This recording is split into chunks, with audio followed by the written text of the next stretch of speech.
नमस्कार। आइ पुनः हम अहाँके सोझा छी एहि पोथी परिचर्चा कार्यक्रम के लऽ कऽ नवारंभक पेज पर।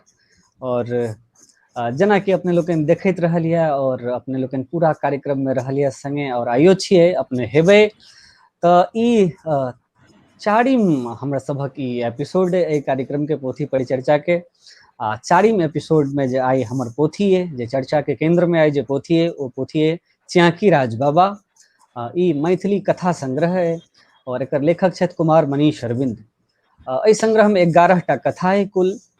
एहि 11 कथा पर हमर 4 टा पैनलिस्ट आ लेखक स्वयं एहि पर बजता, एहि पर गपशप हेतै। आइ हम अपन पैनल संगे अहाँ सबके परिचय कराबी। हमर पैनल में जे पहिल लोक छथि, एखन हम पहले लेखक से परिचय करबै छी अपने के। तऽ पहिल जे लेखक छथि हमरा सभक संगे ओ छथि कुमार मनीष अरविंद, जेना कि अपने लोकनि एखन स्क्रीन पर देख रहल छियनि कुमार मनीष अरविंद के। कुमार मनीष अरविंद रांची में रहै छथि। संभवतः हमरा ओ झारखंड में रहै छथि। कुमार मनीष अरविंद झारखंड में छथि और वन्य विभाग में उच्च पद पर छथि एखन। और बहुत स्नेही लेखक छथि। स्नेह एहि मामला में जे धिया पुता के हमरो सब एहन लोक के मानि दै छथिन, ई एकटा विशेष गुण जे हुनका में छनि। और मधुर स्वभाव के लेखक, कथा लिखै छथि, कविता लिखै छथि। लगभग 8 टा पोथी प्रकाशित छनि हमरा जानकारी के हिसाब से, कम बेस भऽ सकैया। तऽ से कुमार मनीष अरविंदक पोथी च्याकी राज बाबा पर आइ चर्चा केंद्रित अछि। तकर बाद अपना सभक सोझा छथि, संगे छथि श्री श्रीधरम छथि। श्रीधरम एखन दिल्ली में रहै छथि और हिनकर मैथिली में हम जेना जनै छियनि, हिनकर बहुत लेख आदि सब हम पढ़ने छियनि, अंतिका में प्रकाशित होइ छलै। तऽ हम हिनका आलोचक मानै छियनि और आलोचना के दृष्टिकोण से हिनका देखै छियनि। ई साहित्य के सेहो एहि दृष्टिकोण से एखन तक देखैत रहला से एकटा ई हमरा लेल एकटा ई नीक बात है और हमर ई भाग है जे हमरा संगे ई सब छथि। तकर बाद हमरा संगे छथि एखन विभा रानी। विभा रानी मैथिली के लेखिका छथि और मैथिली के रंगकर्मी छथि। विभा रानी एखन बम्बई में रहै छथि। एखन हमरा सभक संगे छथि से हम ई जहन संगे पर बलाघात कऽ कऽ बजै छी तऽ ई कहि रहल छी जे ओ एखन संगे छथि, तऽ ई एकटा अतिरिक्त हर्षक विषय। आर जे आहे माहे से हम बाद में कहब। एकर पहले अहाँके हम और एकटा परिचय कराबी जे अपना संगे छथि एखन धीरेन्द्र कुमार झा। धीरेन्द्र कुमार झा मैथिली के लेखक छथि, कथा लिखै छथि, कविता लिखै छथि। वाचन शैली कविता के बहुत विशिष्ट छनि हिनकर। पटना में रहै छथि, पेशा से वकील छथि। तकर बाद अपना सभक संग एखन छथि हमर वक्ता शुभेन्दु शेखर। शुभेन्दु शेखर वैज्ञानिक छथि और पादप वैज्ञानिक छथि। एखन दिल्ली में रहै छथि। से एते ई सब गोटे एखन अपना सभक पैनल में अपना सभक संग छी। आइ एते गोटे से एकर परिचर्चा हैत। ई पूरा पैनल अहाँ के सोझा आइ इंक्लूडिंग लेखक। परिचर्चा शुरू करी और शुरू करैत देरी हम ई कहऽ चाहब जे पहिल राउंड जेना हम रखै छी ई परिचर्चा में एकटा चीज जे हम नव चीज मने करऽ चाहलहुँ हैं जे बिना कोनो हड़बड़ी के, बिना कोनो काटकूट के, बिना कोनो हड़बड़ाहट के परिचर्चा सुचारू रूप से चलाबी। तऽ हम पहले आमंत्रित करै छियनि विभा रानी के जे एहि पूरा संग्रह पर 11 टा जिनकर कथा छनि, एहि 11 कथा पर अहाँके एकटा ओवरऑल की व्यू बनैया एहि लेखक के प्रति, से एक बेर हमरा सबके जनतब कराबी। तऽ विभा रानी एहि कथा च्याकी राज बाबा, लेखक छथि कुमार मनीष अरविंद। सबगोटे के प्रणाम। हमरा नहीं बुझल छल जे सबसे पहिने जकरा कहे छै हिंदी में कि सर मुड़ाते ही ओले पड़े, तो सबसे पहिने जे छै से हमरे ऊपर जे छै से अहाँ दऽ देलहुँ हैं भार। मुदा ठीक छै। पहिने तऽ कुमार मनीष अरविंद के बहुत रास बधाई एहि किताब लेल। पहिने हमरा कुमारी कहत जे हम हिनका एतेक पैघ नाम से तऽ हम नहीं हुनका पुकारबनि। हमरा हम हुनका कुमार कहियनि कि मनीष कहियनि कि अरविंद कहियनि। हाँ मनीष कहि सकै छी, बिल्कुल सब गोटे मनीष कहै छथि, अहाँ मनीष कहि सकै छी। ठीक छै। हमहूँ इएह सोचै छलहुँ जे मनीष कही। एहिठाम सब केओ छथि, श्रीधरम सब सेहो सब छथि आ बहुत नीक लागि रहल है सब संगे। नवारंभ लेल हम नवारंभ के प्रति अपन आभार व्यक्त करै छी जे हमरा नवारंभ एहि योग्य बुझलनि। गुंजन श्री के प्रति सेहो आभार व्यक्त करै छी जो हमरा चिन्हलनि। आ जे छै अहाँ सब तऽ सब छी है। सोजा सोजा हम अबै छी पोथी पर। पहिने हम कने कहि दी जे एखन किछु हमर अपन घरमे एहन घटना भेल जे हम एखन कने ओहि मनस्थितिमे नहि छी, तेँ हम पूरा पोथी नहि पढ़ि सकलहुँ। तकरा लेल जे छै से हम अहाँसँ क्षमा प्रार्थी सेहो रहब। मुदा ई किताब जे छै से छियाकी राज बाबा कुमार मनीष अरविंद, हम हिनकर आमतौर पर जे छै से हमरा सन निसठ लोग जे छै से बड चूजी छै तऽ किताब पढ़ऽमे। मनीष के हम धन्यवाद दै छियै जो हमरा से पूरा किताब हमरा से पढ़वा लेलनि, जकरा कहै छै जे समर्पण से लऽ के भूमिका तक। जहन समर्पण में लिखे छै, सुदूर वन प्रांतर में बसल वनवासी बंधु लोकनि के समर्पित, जे अनेक कष्ट उठाबितो प्रकृति से प्रेम करे छै आ वन एवं वन्य जीवक संरक्षण लेल सदैव प्रयास करैत रहे छै। ई भूमिका जे छै से भूमिका अपने आप में बहुत एकदम बहुत पैघ कथा छै। पूरा हम कहि सकै छियै जे पूरा देशक स्थिति के वर्णन छै। हम जे आइ हमर सबके आइ के सबसे पैघ आ सबसे पहिल समस्या अइ जल, जमीन आ जंगल। ई जल, जमीन आ जंगल के जे रखवार छै ओ सबसँ बेसी आइ जे छै से दूर हटाओल गेल प्राणी छै, जिनका बले हम सब पानि पीब सकै छी, अथवा एहि पर्यावरण में रहि सकै छी, अथवा नेचर हंटिंग करऽ के मोन है तऽ पहाड़ पर जा सकै छी। मुदा एकरा सबके जे संजोगऽ वाला सब जे छथिन, हुनका दिस हमर सबके जे आम जन हम सब छी, हुनको ध्यान नहि छै। व्यवस्था के तो कोनो मतलब छैहे नहि कि ओ हुनका सब पर ध्यान देतै। हम सब हुनका एखनो धरि जे छै से मेन स्ट्रीम में नहि आनऽ के एखनो धरि हमसब प्रयासरत छी। मेन हमरा लागै छै कि नहि, ओ तऽ एकटा खास वर्ग के लोक सब छै तऽ ओ सब की करतै। तऽ हुनकर संसाधन के तऽ हम अपना कब्जा में करऽ के प्रयास में छी, मुदा ओ संसाधन के राखऽ वाला, संजोगऽ वाला जे सब छै, हुनका हम कोनो हुनका लेल हमरा मन में कोनो स्थान ही नहीं है। जहन स्थान नहीं है तो दया की, प्रेम की, घृणा की, आदर की, सम्मान, सब तऽ तहने रहते जहन हम हुनका मनुख बुझबै।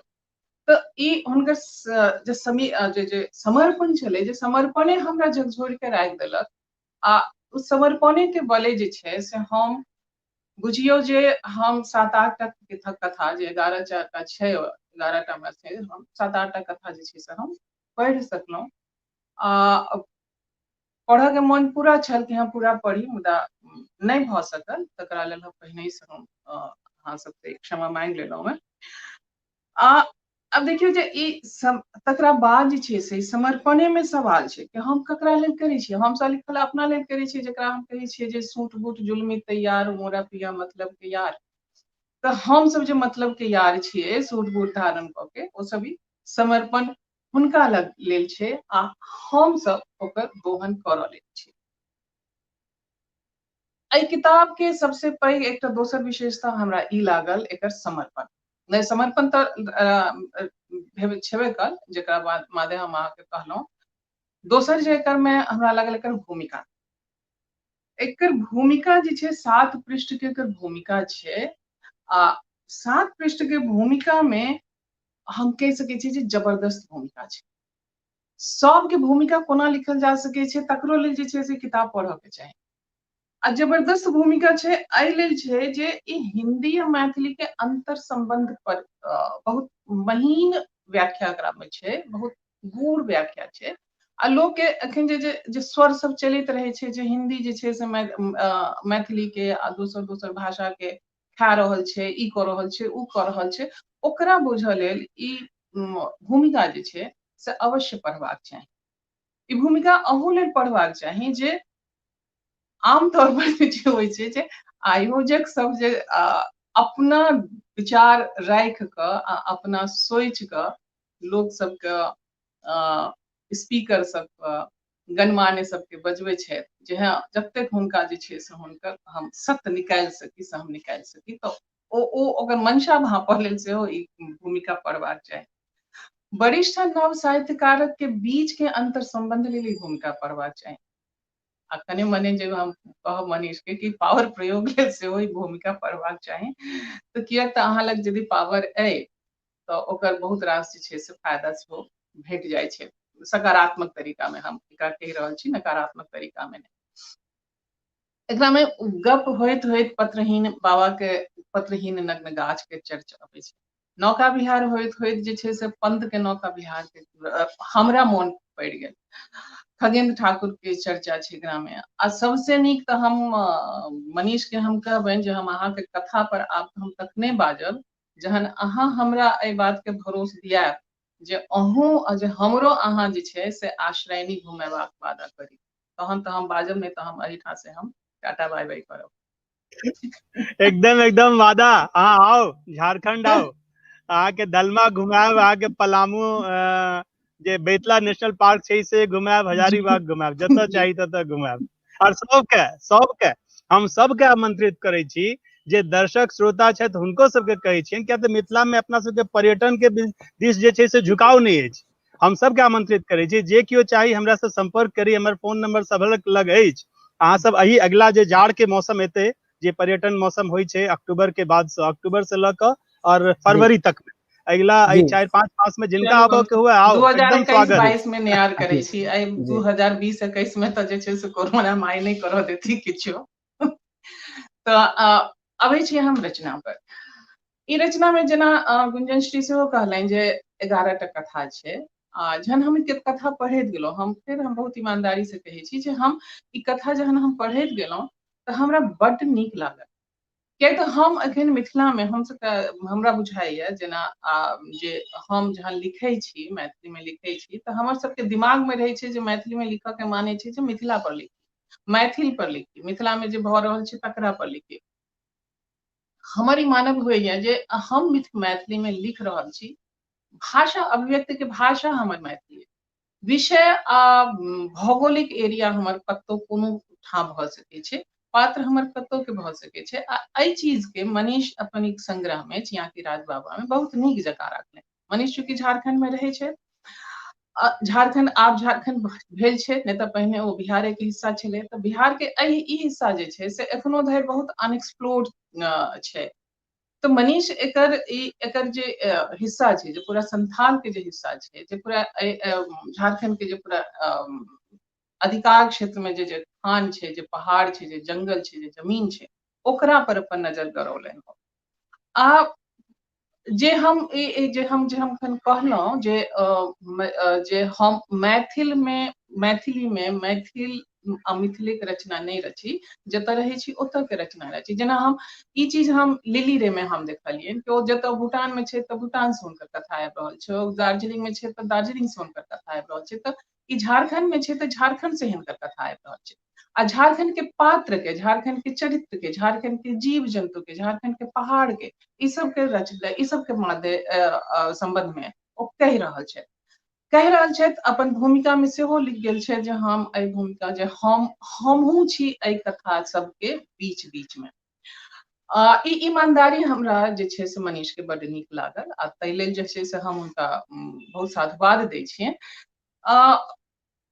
एहि रचना में जे हमरा जे बहुत पहिल कथा छै गणेश, जखन हम पढ़ऽ लागलहुँ तऽ गणेश, गणपति, हाथी, बहुत रास गणपति आ गणेश अथवा हाथी के हंटिंग के, शिकार के लऽ के बहुत रास हम फिल्म सेहो देखने छी, कथा सेहो पढ़ने छी।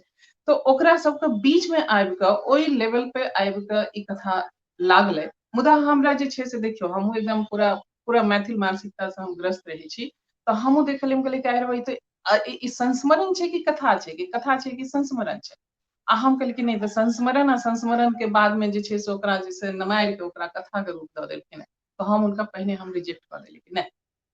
मतलब फेर हमरा राति भर जे छै से पढ़ि देलियै, तकरा बाद हमरा दोसर कथा पढ़ल नहीं गेल, हम छोड़ि देलियै। मुदा राति में जहन हम ओकरा पर विचार करऽ लागलहुँ, हम कहलियै कि हम किया लोक सबके अथवा अपन रचना धर्मिता के कोनो एकटा खाँचा में बान्हऽ के चाहे छियै।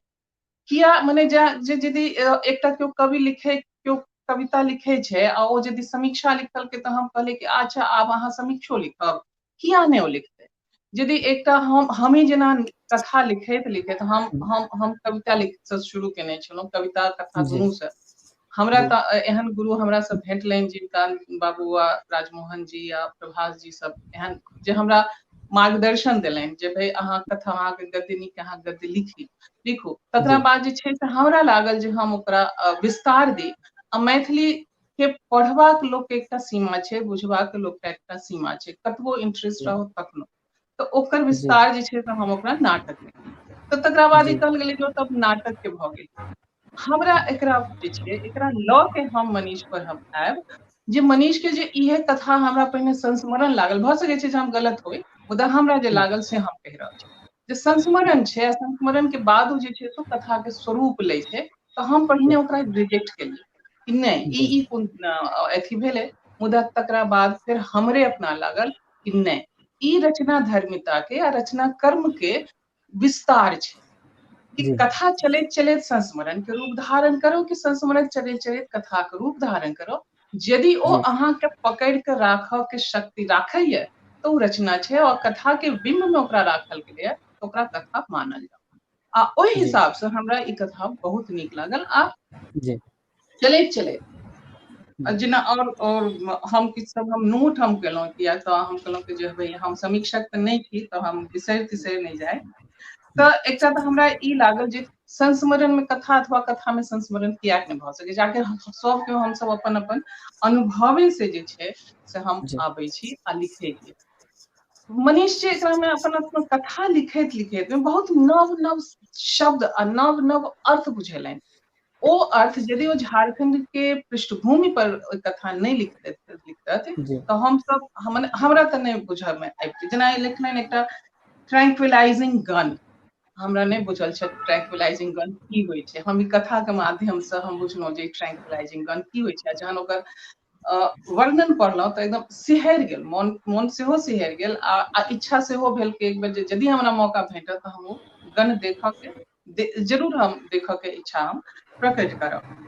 जी तकरा बाद जे छै से ओकरा में व्यंग जे छै से व्यंग बड़ महीन तरीका से ओकरा में आयल छै।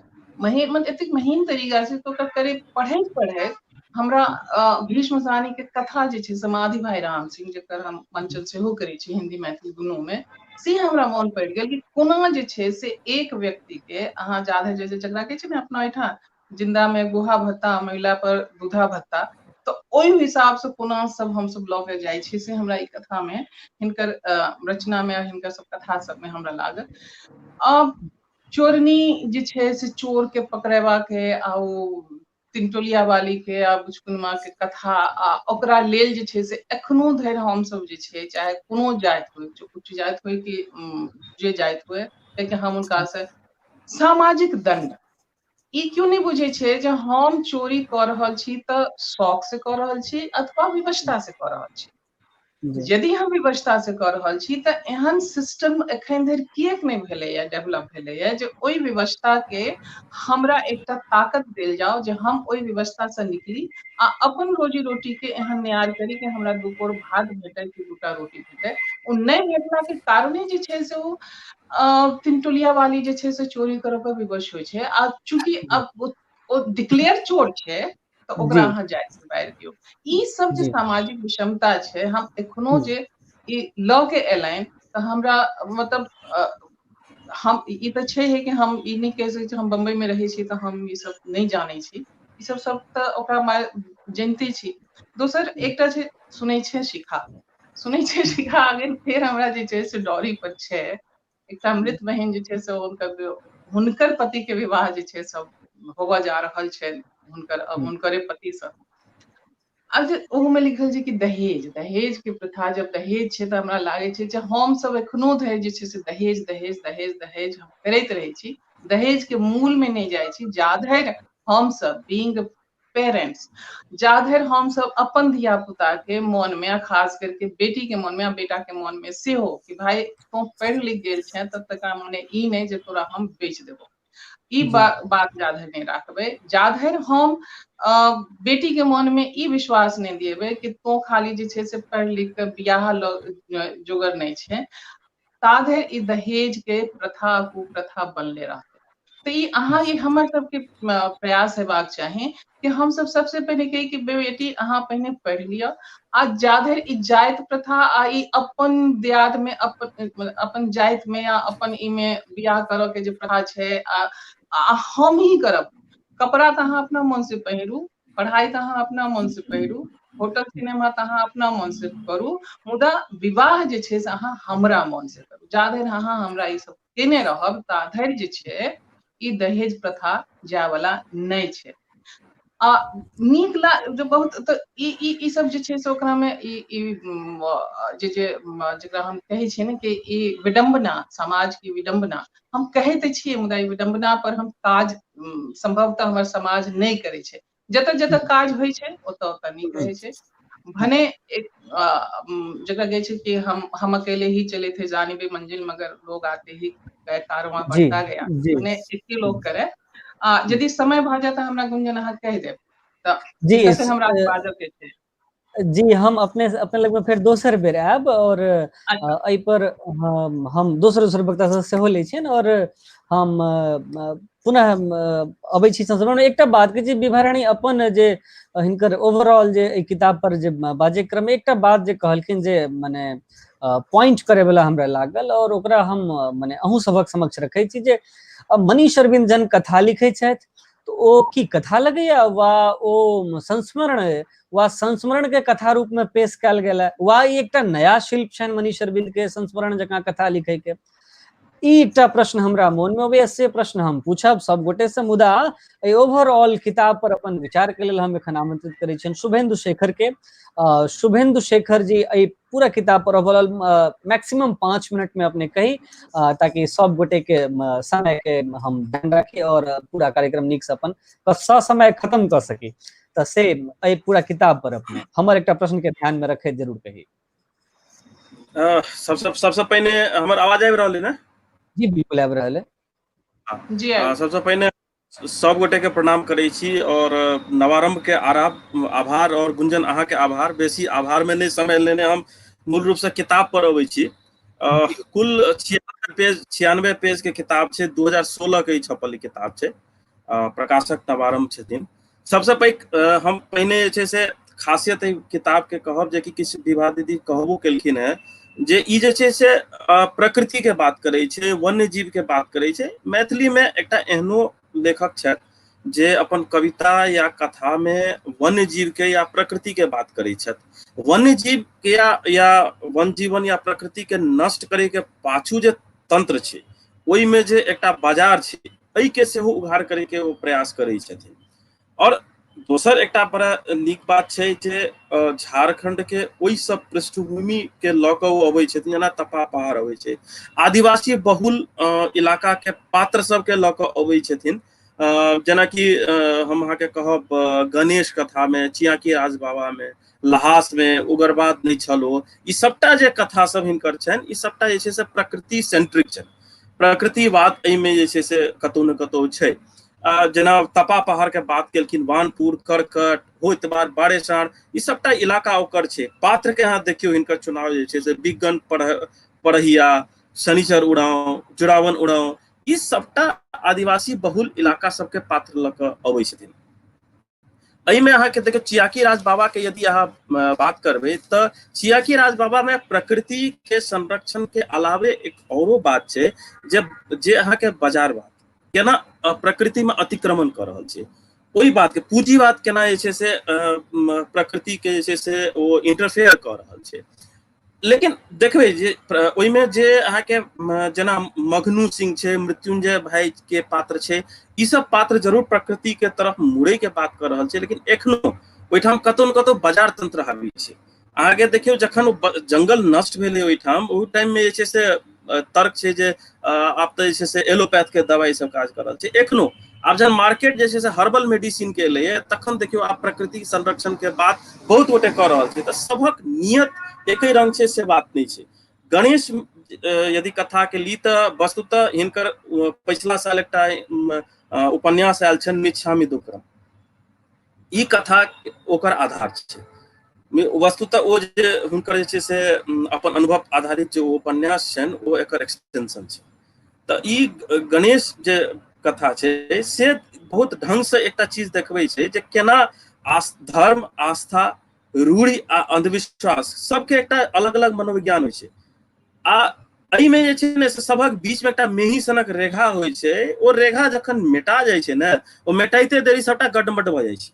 यह कारण छै जे अंधविश्वास के या रूढ़िग्रस्त समाज जे छै से ओहि अंधविश्वास या रूढ़ि के सेहो जे छै ने से धर्म और आस्था मानऽ लगै छै। वस्तुतः ओ रहै नहि छै, ओहिमे अंतर मेटा चुकल रहै छै। आ वस्तुतः जाधरि तर्क रहै छै ने ताबे धरि ओ धर्म आस्था छै। जखने ओहिमे से तर्क खत्म भऽ जाइ छै ओ रूढ़ि या अंधविश्वास में बदलि जाइ छै। तऽ एकटा तऽ ई हम अहाँके कहलहुँ जे खास कऽ जखन विज्ञान पढ़िया के जे छै से जकर भाय के हाथी मारि देने रहै छै, वएह ओ हाथी के केस अपन धोती के ढेका में बनै छै। एकटा बाद में ओ गणेश मंदिर ट्रस्ट बनि जाइ छै हाथी, जेकि ओ आतंक के पर्याय बनि चुकल रहै छै। विभा दीदी ओ कथा के बारे में कहबो केलखिन है, एहिमे बहुत इन्फॉर्मेशन के भेटत जे ट्रैंक्विलाइजिंग गन या एहि सब के बारे में विभा दीदी सेहो कहलखिन है। चोरनी कथा छै, भोज छै, सुनै छै शिखा छै। निश्चित रूप से ई जे छै से एकटा सामाजिक विषमता, आर्थिक विषमता, जातीय समीकरण एहि सब पर आधारित जे छै से कथा छै। हमरा व्यक्तिगत रूप से कहब तऽ हमरा चोरनी मने बहुत नीक एकटा कथा लागल। हथौड़ा हिनकर एकटा बहुत मनोवैज्ञानिक कथा छै, लेकिन पाछू एकटा जबरदस्त मनोविज्ञान छै। आत्मीय मित्र, चाटुकारिता केना मने लोक के प्रभावित करे छै से छै।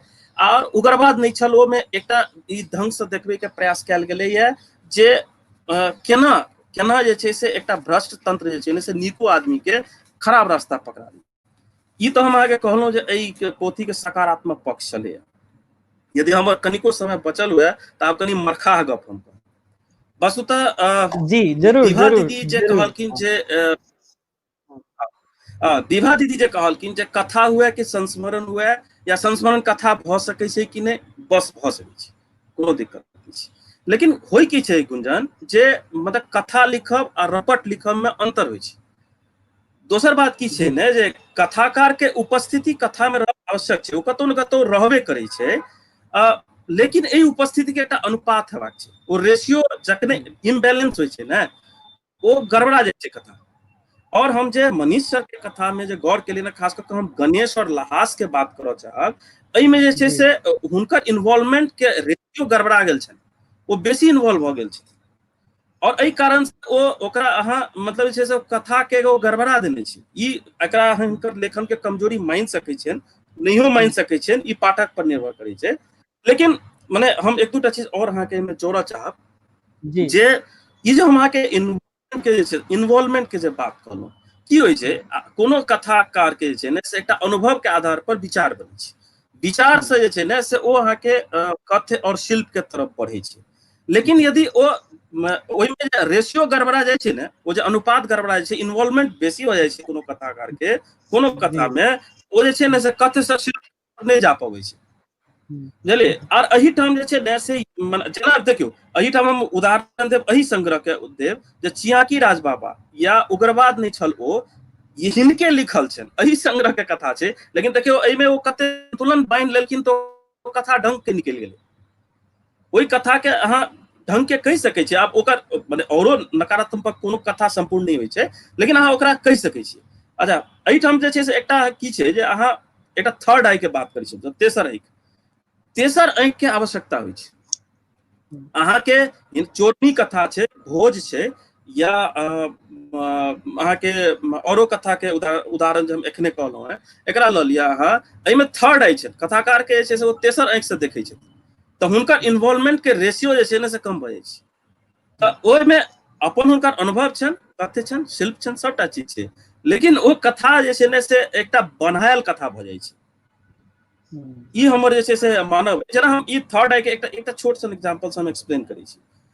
देखियौ, जखन हमसब सिनेमा देखै छियै गुंजन, तऽ की होइ छै जे हम मानि लिअ देखै छियै जे एकटा हीरोइन छै, दोसर जाति के छै या सेमो जाति के छै, आ ओकरासँ केओ प्रेम करै छै, और ओकर बाद ओकर हीरोइन के भाय जाकऽ ओ हीरो के कुटि दै छै।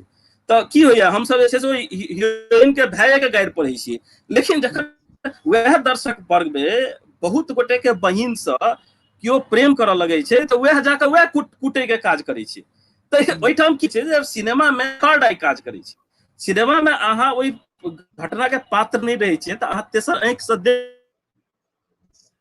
जखने अहाँके जे छै से अपन ओ माने जीवन में पड़ैया तऽ ओ अहाँके तेसर आंखि गायब भऽ जाइए। तेसर आंखि गायब भऽ जाइए तऽ अहाँके इन्वॉल्वमेंट बढ़ि जाइए। इन्वॉल्वमेंट बढ़ि जाइए तऽ अहाँ सत्यानाश कऽ दै छियै।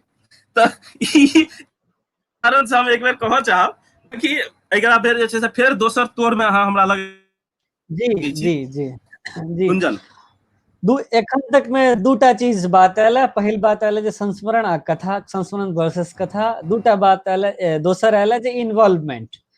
हम धीरेन्द्र कुमार झा लग में अबै छी और हुनका से एहि पूरा संग्रह पर ओवरऑल विचार पूछबनि आ हुनका ध्यान में इहो बात दिएबनि जे दूटा गप भेल हमर दुनू पूर्व वक्ता द्वारा, जे एकटा संस्मरण वर्सेस कथा कहलनि है और दोसर इन्वॉल्वमेंट के गप केलनि है। अपने की विचार है पूरा ओवरऑल कथा संग्रह पर, श्री धीरेन्द्र कुमार झा? सबसे पहले सब गोटे के नमस्कार। और लेखक जहाँ जे प्रश्न अहाँ उठेलहुँ हैं तो लेखक स्वयं अपने अपन भूमिका में कहने छथिन जी हमर आत्मानुभूति कथा थी। ई बात वो कहे छथिन अपने जी हमर आत्मानुभूति कथा अछि। आ दोसर बात ई हो जे हम कतौ ने कतौ छी, लेखक सब कथा में कतौ ने कतौ उपस्थित छथि। तैं एहि बिंदु पर बहुत बेसी नमरेबाक काज नहीं। जहाँ तक शुभेंद्र जी बात उठेलन है गणेश कथा के गप करी छी, तो गणेश कथा बहुत मार्मिक कथा छै। जो ओकरा अहाँ कथा मानस मतलब जो संदेह होइए तो जे बुझिए आत्मकथा मतलब अगर संस्मरणे बुझे छियै तो तैयो लेकिन बहुत मार्मिक संस्मरण छै। और ई कथा पढ़ैत काल किया न किया हमरा मने जेना एकटा बहुत पहिलुका मने जहिया शुरू केने रही पढ़ब तहिया के एकटा मोन पड़ि गेल, एनिमल फार्म के एकटा उपन्यास पढ़ने रही, वो जॉर्ज ऑरवेल के छलैया। ओहिमे छै जे एकटा घोड़ा के जे मारै छै वो जे प्रसंग छै ओहिमे है जे प्राण घींच ले एहन वर्ल्ड क्लासिक छै। ओ कथा 100 पेज 200 पेज के छै कि नीचे उपन्यास हमरा नहीं याद पड़े। सुन रहल छी गुंजन? जी हम सुनि रहल छी, मुदा अपने के आवाज बहुत कटि रहल है, संभवतः इंटरनेट कनेक्शनक द्वारे आवाज अहाँ के वीक आबि रहल है और टूट के आबि रहल। हम बुझ नहीं पाबि रहल छी अपने की बाजि रहल छियै से। संभवतः इंटरनेट द्वारे कोनो बात नहीं छै, टेक्नोलॉजी के प्रॉब्लम छै और इंटरनेट के टेक्नोलॉजी ने बेसिकली इंटरनेट के प्रॉब्लम छै। सब गोटे हम सब एहि बात के बुझि सकै छी जखन इंटरनेट पे बहुत तोड़ छै तो भ सके नेटवर्क तो वीक रहन। किछ काल के बाद हम पुनः आब धीरेन्द्र कुमार झा लग में, एखन हम श्रीधरम लग में चले छी। श्रीधरम सर, हाँ भैया जहन ई एतेक बात दुनू तीनू तेसर तक कहि नहीं सकला है एखन, तो दुनू वक्ता जे कहला तै गप के हम फेर दोहराब ओकरा ध्यान में रखैत अहाँ के अपन ओवरऑल पर की विचार होइए एहि पोथी पर से अपने कही। धन्यवाद गुंजन और नवारंभ मंच देवाक लेल। अहाँके 5 मिनट अछि तऽ हम कोशिश करब जे ओतबी में बात कहे के लेल तो बहुत अछि और हम जी से बहुतो बात कहबे, दोसर खेप में बहुतो बात कहबे। हाँ हाँ ठीक छै। देखियो ई 11टा कथा जे छै से ई लेखक ईमानदार अभिव्यक्तिक प्रमाण छी। एक बात संगहि हुनकर जे भावप्रण संवेदना के एकटा कलात्मक वेतान सेहो एतऽ देख सकै छी। जैनेन्द्र कुमार कहने छथिन जे कहानी जे छै से एकटा भूख छियै जकरा जे निरंतर समाधान पायबाक प्रयास में रहै छै। से मनीष जी के कथा में एहि भूखक समाधान पायबाक निरंतर प्रयास अहाँ देख सकै छी। लेखक दायित्व होइ छै जे कमजोर मजलूमक संग मजबूती से ठाढ़ है।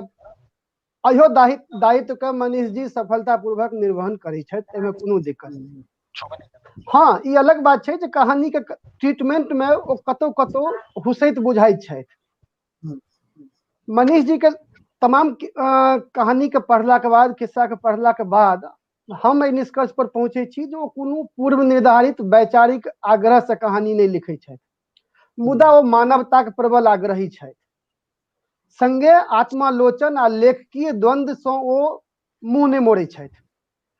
यह कारण छै जे हुनकर अधिकांश कथा में लेखकीय पक्षधरता आ वैचारिक प्रतिबद्धता बिना कोनो नारेबाजी के अहाँ साया से देख सकै छी। हुनकर कथा मासूमियत से कोनो वैचारिक शोर शराबा से नहीं, मासूमियत से एक पैघ प्रश्न ठाढ़ करे छै।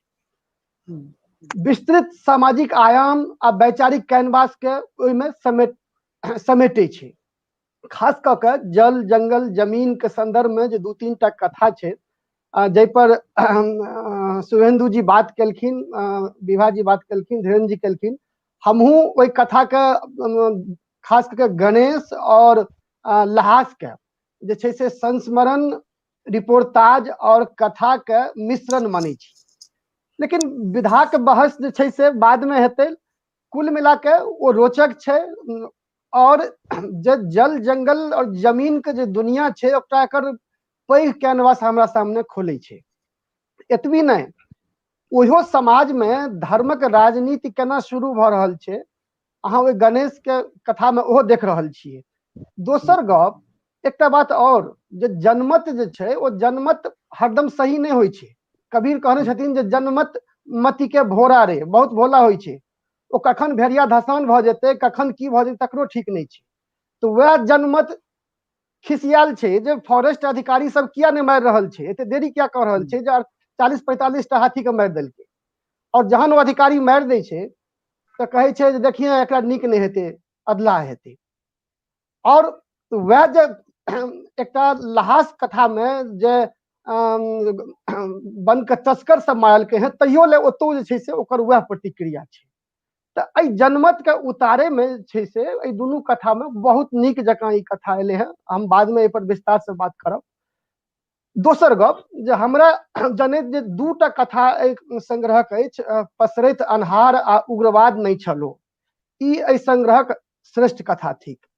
से कथ, शिल्प और ओकर ट्रीटमेंट, संदेश सब स्तर पर हमरा जनैत पसरैत अन्हार जे छै से बहुत मार्मिक किस्सा छै, जे पीढ़ी दर पीढ़ी जई व्यक्ति के अपन मालिक, अपन जमींदार के ओहिठाम बीत जाय छै नौकरी करे में, खटे में, खवासी में, ओइ मालिक के ओइ नौकर के प्रति कोनो संवेदना नहीं रहे छै।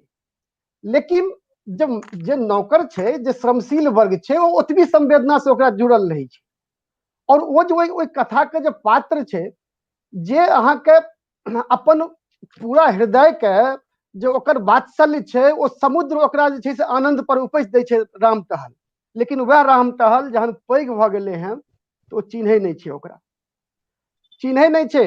और ओतो से जे राम टहलक आगा जे पसरैत ई अन्हार छै, हमरा लगैए जे कैक शताब्दी के घनीभूत अन्हार छियै जे आब फाटल लेल आतुर छै। ई कथा श्रमक दोहनक जे आख्यान कहैया आ संगे प्रतिरोधक कोनो चिन्ह एतऽ नहीं भेटैत अछि। हाँ, ई कहि सकै छी जे दलित दृष्टिए एहि कथा के ट्रीटमेंट किछु अलग होइते, लेकिन कुल मिला के ई कथा अपना पूरा जे छै से संगठन में, भाव में, ट्रीटमेंट में बहुत मार्मिक कथा बनैया। तहिना उग्रवाद नहीं छलो।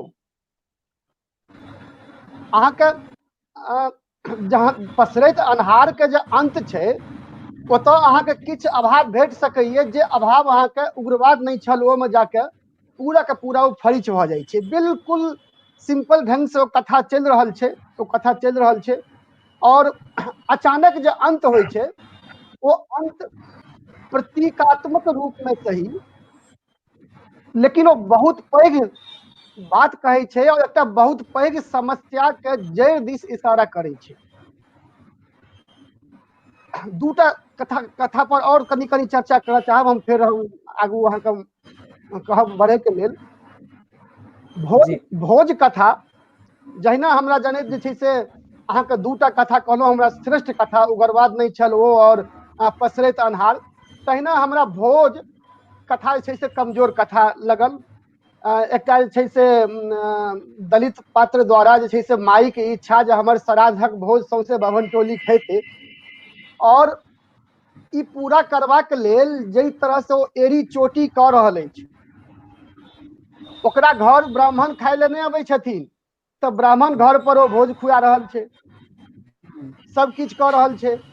लेकिन सवाल ई छै जे आखिर ई बेचैनी किया ओकर, जहन एतबू जाइत नहीं टूट सकै छै तहन मजबूरी किया तो चेतना विहीन दलित समाजक ई कथा छियै जाहिमे अहाँ देखियौ जे ओकरा से जे ईर्ष्या कर रहल छै दोसर पासवान ओ किया कर रहल छै एहि दुआरे नहीं जे ब्राह्मण के किया खुआबै छै एहि दुआरे कर रहल छै जे हम तो नहीं खुएलिए ई किया खुआ रहल ये और ओकर घर जड़ रहल छै और ओ ब्राह्मण के भोज खाइत देख के तृप्त होइ छै और ब्राह्मणों केहन जे जे खुआ रहल ये तकर घर जड़ रहल छै और अहाँ खा रहल छी अहाँ अपन पेटक आगि बुझा रहल छी। दोसर जे चोरनी कथा हमरा बहुत नीक कथा छै बहुत नीक कथा छै एहि पर हम बाद में बात करब लेकिन एकर अंत जे छै से हमरा बहुत निराश केलक माने एतेक नीक कथा के अंत जे छै से जँ ओतै भऽ जाइते जे चोर पकड़ल गेलै और कहानी समाप्त भऽ जेतै तऽ ज्यादा नीक छलै हैं। प्रायश्चित करबाक बात जे छै से शोर मचि रहल यऽ आवाज आबि रहल यऽ हमरा लगैया किनको माइक म्यूट कऽ दियौ। जी जी हाँ हाँ तऽ ओ एतेक सुंदर कहानी के चलि रहल छै एकटा स्त्री के स्वाभिमान एकटा दलित के स्वाभिमान और ओहि स्वाभिमान में जे जै तरह से ओ स्त्री जे छै से ओकर माने भूखे मरि रहल छै ओकरा कियो धान काटे ले नहीं बजबै छै ओकरा कियो जौन नहीं दऽ रहल छै ओकरा अपन जाति बहिष्कृत कऽ देलकै हैं और ओकर पति जे दू चारिटा माछ मारि के आनै छै से बेच के गुजारा कऽ रहल छै और वह माछ वह मालकिन जकरा जे ओकरा चोर चोरी करे के आरोप में बहिष्कृत केलखिन ओकरा घर में बेचे ले जाइ छै ओकर बेटा और पैसा नहीं दै छै तो वो स्त्री जाके वो माछ आनि लै छै और बेचे नहीं छै अपने खाई छै। मतलब एकटा आक्रोश विद्रोह के जै तरह से एतऽ प्रस्फुटित भेले हैं ये अद्भुत कहानी छै लेकिन अंत हमरा ओतबी निराश केलक जे अंत में स्त्री के ऊपर से सब जे चल प्रायश्चित कऽ लेलकै आखिर प्रायश्चित तो बड़की मालकिन के करबाक चाही जे तोहर बरद जे छै से चोर लऽ जाइतौ और बचा देलको तो अहाँ देखियौ जे ओहि स्त्री के संवेदना ओहि स्त्री के पात्र के जे गठन भेले हैं वो अंत जे छै से मात्र 4 लाइन से जे छै से पूरा पूरा वो भखरि जाइ छै। तहिना जे छै से सुनै नहीं छै सिखा अद्भुत कथा और एहि कथा में छै से हमरा माने शिल्पक स्तर पर कथ्य के स्तर पर कोनो खराबी नहीं लगल कोनो जे छै से माने ऐब नहीं बुझायल। हथौड़ा के बारे में कहलथि भाई बाकी एहि कहानी पर जे एकर कथ्य पर बाकी चीज पर बात हेतै तऽ हम आगू और विस्तार से बात करब। हमरा लगे 5 मिनट भऽ गेल हैं मास्टर छी तऽ समय ज्यादा ले के आदत नहीं है। जी बहुत अब धीरेन्द्र कुमार झा जो अहाँ के आवाज माने इंटरनेट ठीक भऽ गेल आवाज में एक बेर हम अहाँ के पुनः निवेदन करै छी जे अपन विचार राखिए पोथी पर। जी अब सबसे पहले सबके नमस्कार करें जे बात पर बहुत घमर्थन भऽ रहल है आवाज जा रहल है जी आबि रहल है ठीक जे बात पर गणेश कथा पर बहुत चर्चा भऽ रहल छै गणेश कथा हमरा हिसाब से तो बहुत सफल कथा हम मानै छी एक्सेप्ट एक जतऽ हमरा बुझल सम्बन्ध में कहब जे ई पढ़ैत काल हाथी के मारबाक पूरा प्रकरण जे छै से बड्ड मार्मिक छै। ई पढ़ैत काल किया कि हमरा बहुत पहिने पढ़ल एकटा उपन्यास मोन पड़ि गेल अंग्रेजी में छै जॉर्ज ऑरवेल के एनिमल फार्म में एकटा घोड़ा के मारि दै छै मोन हैत अपने सबके पढ़ने अपना घोड़ा के मारि दै समय एतेक मर्मांतक पीड़ा होइ छै पाठक के होइ छै प्राण खींच लेलक तेहन सा से किया ने किया ओ हमरा बैकग्राउंड में घूमैत रह जाबत काल में गणेश कथा पढ़ैत एक 11टा कथा में 11टा कथा हम नहीं कहब 9टा कथा कहब 2टा तो लघु कथा हम मानै छी लेकिन ओहो लघु कथा जैसे बहुत मानी है जहाँ के व्यंग के बहुत सटीक व्यंग के रूप में देल गेलै है असमकालीन छै सामयिक छै एमे कोनो दिक्कत नहीं छै नीक लघु कथा छै लेकिन बाकी 9 में हमरा लगैया जे 2टा कथा हाथी पर है एकटा कथा पहाड़ पर जकर मूल केंद्र बिंदु जे छै से 2टा में हाथी छै एकटा में चियाकी पहाड़ छै चियाकी राज बाबा पहाड़ छै ई सब एकटा नव वस्तु हमरा जेना लगैया मैथिली में ई तरहक भेल छै कि नहीं हमरा नहीं स्मरण पड़ैया या हमरा कम से कम पढ़ल नहीं बहुत नहीं पढ़ल हमरा लेकिन हाथी पर आ पहाड़ पर लिखल गेल हेतै मैथिली में से हमरा अगर उम्मीद कम और नव विषय छे, नव जिनका केंद्र में रह के पहाड़ के केंद्र में रह के कोनो कथा लिखल गेल है, ई सब एक नव वस्तु छे। नव एक से भावभूमि तैयार करे छे, नव भावभूमि पर त ई त एकटा नीक छे, त पॉजिटिव साइन छे, हमरा सबके एकटा पॉजिटिव रूप में लेबक चाही। दुआरे जे भाई एके रंग कथा सब लिखते तहन त बड़ा मुश्किल छे, तहन कथा बढ़ते केना, ओकर क्षेत्रक विस्तार केना हेतै। जे सीमा हम सब निर्धारित कर दिलिए तो सीमा के कने धकिएबे ने, सीमा के नमरेबे नहीं जाबत तक त एके रंग कथा तो सब नहीं लिखते, तहन कथा के विस्तार केना हेतै, कथा मैथिली कथा के विस्तार केना हेतै। जंगल जमीन पर्यावरण गाछ वृक्ष एहि सब संगे चूंकि लेखक स्वयं बहुत नजदीक से जुड़ल छथि, बहुत नजदीक से जुड़ल छथि आ ओकरा नजदीक से देखने छथिन, ओहि ले उनकर पीड़ा छै, ओहि पीड़ा के ओ बहुत नजदीक से अनुभव कऽ पबै छथि। तैं अपन भूमिको में लिखने छथि जे ई हमर आत्मानुभूति कथा थी, जे अनुभव केलनि है सएह लिखने है। ततबे नहीं कहै छथिन जे सब कथा में हम कतौ न कतौ छी, प्रत्यक्ष रूपे या अप्रत्यक्ष रूपे हम ओहिमे उपस्थित छी। त ई बात तो अपने एक्सप्लेन कऽ चुकला है, एहि पर बेसी विवाद करऽ के हमरा नहीं लगैया जे आवश्यकता छै। तहन दोसर एकटा जे पहाड़ के खिस्सा छै, छियाकी राज बाबा पहाड़ ठीक छै, मार्केटिंग के समय ओ तऽ समय सबके देखले छै जे कोन तरह पहाड़ सबक उत्खनन भेलै आ केना बर्बाद कयल गेली पर्यावरण के। कम से कम आबो जे छै से एकटा लोक के ज्ञान होय आ एहि तरहक जे छै से ओकरा संरक्षण करबाक दिशा में जे अगर काज कयल जा रहल छै तऽ बहुत एकटा पॉजिटिव नोट पर छै कथा, बहुत सशक्त कथा हम मानै छी। छियाकी राज बाबा अगर ओकरा शीर्षक देलखिन है उपन्यास ई कथा संग्रह के, उचिते देलखिन है, बहुत सशक्त कथा है। तखन बचि गेल अहाँके पसरैत अन्हार। पसरैत अन्हार जे छै, पसरैत अन्हार एकटा नौकर छै, मालिकक बच्चा के अपन संतान जकाँ पोषै छै, अपन संतान जकाँ पोषै छै, आ तकरा बाद ओ जे ओकरा मर्मान्तक पीड़ा होइ छै तखन जखन ओकरा ओ चिन्हते नहीं छै, ओहि मर्मान्तक पीड़ा के अनुभव कऽ कऽ बहुत लग से ओना जे अगर लेखक ओहिमे अपने छथि ओ पात्र के रूप में अगर छथि तो ओकरा नोटिस नहीं करै छथिन, लेकिन जहन कथा लिखै छथिन ई बात के बहुत नजदीक से देखैत ओकरा बहुत नजदीक से गुजरैत लिखलनि है, एहिमे कतहु कोनो दू शक नहीं। अच्छा, सुनै छी शिखा जे कथा छै तो मोनोलॉग में एलै है, एकटा भूतक जे छै से आत्मा के आत्मालाप छै। ओना कथा के शिल्प के दृष्टिकोण से कोनो एकटा नव तरह कहि सकै छी बढ़िया लिखल गेलै है, नीक शिल्प छै। लेकिन ई छै जे ओ विषय जे छै, विषय पुराने विषय छै, कोनो नव विषय पर नहीं छै, लेकिन नीक तरह लिखल गेलै एकटा आत्मा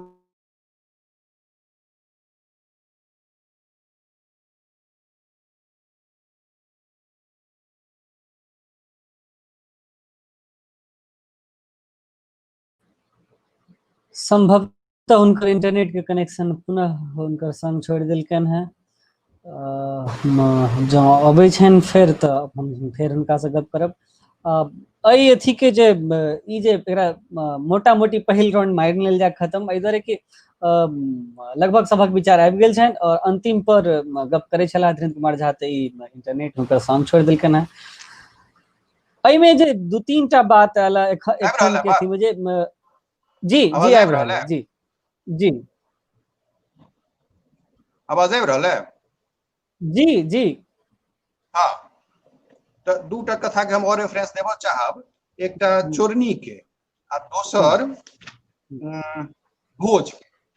चोरनी आ भोज, चोरनी के जेना चर्चा केलनि ओहिमे कहलखिन है जे अंत जे छै से हमरा हिसाब से ओ जे छै से एकर मानवीय पहलू देखल के अछि। एहन परिस्थिति में ओ पात्र जे छै की नाम छै औरत के, टिंटोलिया बाली के ओतेक बहिष्कार भेलै, सब किछु भेलै, ओकरा सजा भेट गेलै, लेकिन तैयो ओ मालिक के घर में जहन पता चले जे ओकरा तो चोरी हेतै तो ओकरा रहल नहीं गेलै, ओ अंत में जाके छै से ओकरा बचा दै छै। ई बहुत पैघ एकटा मानवीय जे छै से ओकर भावना के, मानवीय अनुभूति के जकरा कहबै जे ह्यूमैनिटेरियन ग्राउंड जे छै ओकर बहुत प्रबल छै, जे कतबो ओकरा सतायल गेलैया, कतबो कष्ट देल गेलैया, लेकिन तैयो अंत तक ओ अपन जे मानवीय भावना के नहीं छोड़लक है। जहां बुझे छै जे चोर सब उनका घर में अटैक करतन मालिक ओतऽ, ई जाके बचा दै छै। तऽ ई हिसाब से एकटा बहुत बढ़िया चीज एलै ओहिमे। दोसर एकटा जो भोज वाला कथा है, भोज में तऽ ई दुनू कथा में सबसे छै जे कथोपकथन के रूप में जे कथा के विस्तार होइ छै से बहुत बढ़िया शिल्प के रूप में एकरा हम मानै छी, एकटा सफल कथा के रूप में हम मानै छी। तो चूंकि फिर से एक बेर कह दी जे बहुत नजदीक से जंगल से जुड़ल छी, गाछ वृक्ष नदी पहाड़ पशु पक्षी सबसे जुड़ल छी, आ ओकरा बहुत लग से अहाँ देखने छी, ओकरा अनुभव करे छी, तैं जे छै से ओकरा अहाँ लिख सकलहुँ हैं। एहिसँ हमरा हिसाब से ई कथा संग्रह से मैथिली कथा के क्षेत्रक विस्तार भेलै, आ से हेबाक चाही। हम अहाँ क्षेत्रक विस्तार नहीं करबै, सीमा रेखा के धकिएबै नहीं, ओकरा धकिया के कने नमराबऽ पड़तै, नहीं कि एकेटा बात सब गोटे कहबै तैसे तो नहीं हेतै। एतबे हमरा एखन कहब। जी अरे पहिल राउंड के बाद जो मोटा मोटी जो चीज आयल वो आयल जे संस्मरण आ कथा, हिनका कथा के संस्मरण में। अच्छा हम एक अपन गप में कहे छी जे मनीष अरविंद के जहन किताब पर ब्लर लिखे छथिन वा अजीत जी जे लिखने छथि हिनका किताब में, ओहिमे कहै छै जे मनीष अरविंद इन्वॉल्वमेंट के कथाकार छथि। हम जखन ई किताब के पढ़े हमें लगे जे माने ठीके मनीष अरविंद इन्वॉल्वमेंट के कथाकार छथि, लेकिन बहुत बेसी इन्वॉल्वमेंट के कथाकार छथि। हमरा एकटा प्रश्न होइए शुभेन्दु शेखर से हम ई करे चाहबनि जे अहाँके लगे जे ई इन्वॉल्वमेंट जखन छै तऽ बहुत बेसी इन्वॉल्वमेंट छै, ई कम हेबाक चाही, वा अहाँके लगे जे ठीक इन्वॉल्वमेंट छै, एतबे इन्वॉल्वमेंट हेबाक चाही? एकटा बात। दोसर बात, श्रीधरम कहलखिन जे चेतना विहीन दलित समाजक जो खिस्सा ओ कहै छथिन, चेतना विहीन दलित समाज जो मनीष अरविंद लिखै छथिन या हुनका कथा में जो दलित एहि रूप में अबै छै, तो ई मनीष अरविंद के कोन पक्ष के देखबै है, तैयो पर हम शुभेन्दु शेखर से पर कमेंट लेबऽ चाहबनि पर।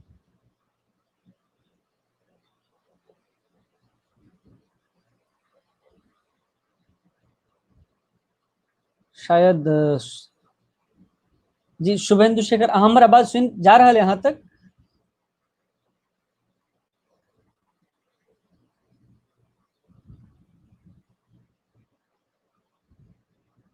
कहीं म्यूट तो नहीं छथि?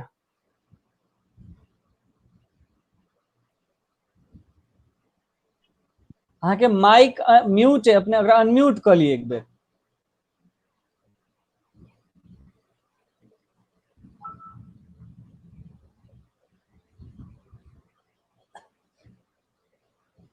अहाँ के लैपटॉप स्क्रीन में अनम्यूट के बटन है, तो ओकरा अनम्यूट करियो एक बेर।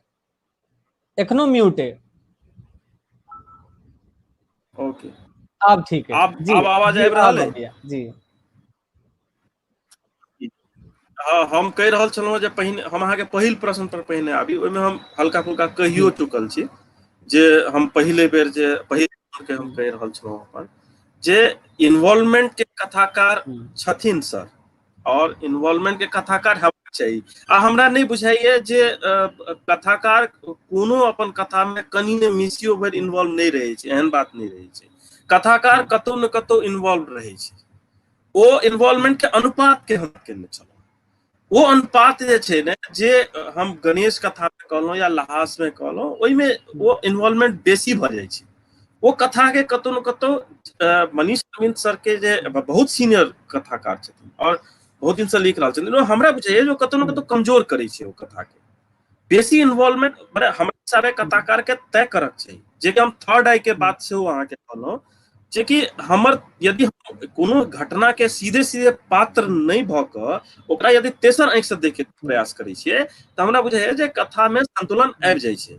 लेकिन यदि हम कथा में बेसी इन्वॉल्व हो जाइए, माने कि हम थर्ड आई नहीं भ क हम ओकरा अपना आप के ओहि चूंकि घटना के भुक्तभोगी रहे छियै तऽ ओहि हिसाबे देखऽ लगे छियै, हम बहुत गहराई में चलि जाइ छियै। तऽ ओहिमे जे छै ने से कथाकार के बहुत सेंसिटिव होय के आवश्यकता छै, जे ओकर अनुपात कते ओकरा राखक छै। जे रहले बात जे मतलब अहाँ के हम दोसर प्रश्न पर आबऽ चाहब, कारण जे पहिल प्रश्न के बहुत भाग हम पहिनियो कहि चुकल छलहुँ। हमरा बुझाइए जे हम जे एखनो जे कहलहुँ से रिपीटेशने है। दोसर जे छै से चेतना विहीन दलित समाज के बात भेलैया, यह प्रश्न छलैया ने, यदि हम गलत? हाँ जी जी जी। तो देखियो एहिमे की छै जे श्रीधरम भाई कहलखिन एकटा बात हम अहाँके कहऽ चाहब जे चेखव के कहब छै जे कथा के जे निष्पत्ति छै, कथा के जे अंत छै ने, ओ कथा के बहुत डिसाइड करे छै। कमल जी सेहो मिथिला मिहिर में एकटा अपन लेख लिखने छथिन, ओहिमे ओ चेखव के उदाहरण दैत अपनो किछु बात कहने छथिन। कुल मिला के निष्कर्ष इएह छलैया जे कथा के अंत बहुत चीज डिसाइड करै छै। देखियो हम पहिनियो ऐसे पहिनियो कहलहुँ जे संतुलन के बात जे केने छलियै तऽ ताहिमे उग्रवाद नहीं छलो या भोज के बात या चोरनी के बात या और कथा के बात में कथाकार बड़ आइ छन, संतुलित छै, कथा ठीक छै। लेकिन जेना श्रीधरम भाई कहलखिन जे अंत वाला जे छै जेना चोरनिये में छै, निश्चित रूप से वो मतलब एहन बात नहीं छै जे दलित समाज के चेतना विहीनता के बात कर रहल छथिन, लेकिन जेना वो अंत भ जाइ छै ने, जेना भोज छै, भोज में जे श्रीधरम भाई कहलखिन हम एकदम सहमत छी ओहि बात से जे एक अपन माय के इच्छा जे ओकर ब्राह्मण सब जाकर जे छै से भोज खेतै आ वो ओहि स्थिति से कोनो परिवर्तन आने के नहीं प्रयास करै छै। एहिठाम परिवर्तन के जे छै से काम में नहीं छै, ओहिठाम ने से वो वही धारा में बह रहल छै। वो एहिठाम कथा बहुत प्रोग्रेसिव भ गेल छै से बात नहीं छै। हाँ, कथा शिल्प और कथ्य में जरूर सक्सेसफुल छै, एहिमे कतौ दू मत नहीं छै।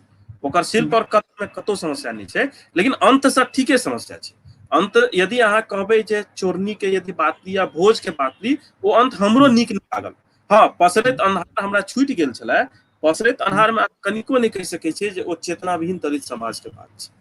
वो संवेदना के जेना बात करे छै, ओ जे बुढ़वा छै जकरा आनंद जकरा वो बच्चा में खेलेने रहे छै वह नहीं चिन्है छै तो वो केना हेरा जाइ छै, ओकर की संवेदना पर ओकर आघात पड़ै छै। वो अपन संपूर्ण जीवन ओकरा लेल जे छै से अथी कऽ देलकै, वो जै घर के लेल अपन संपूर्ण जीवन अथी कऽ देलकै, बाद में मनोरोगी भऽ गेलै।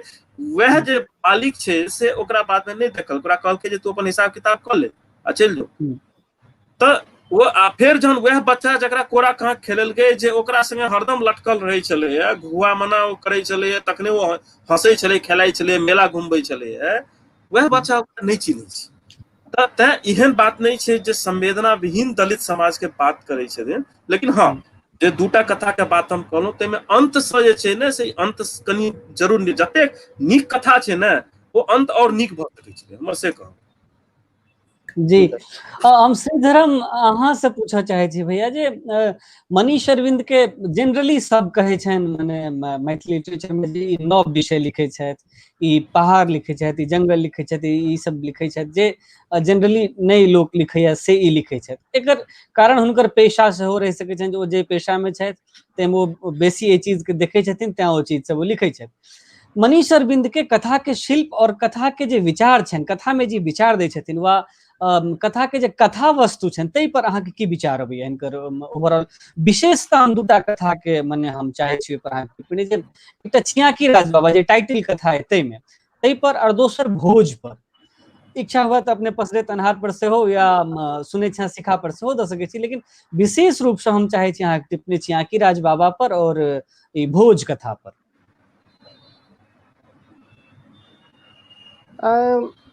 देखियो, ठीक छै कि कहल जाइ छै जे ओ जंगल और वन के कहानी लिखलखिन है, लेकिन हम ऐसे सहमत नहीं छी।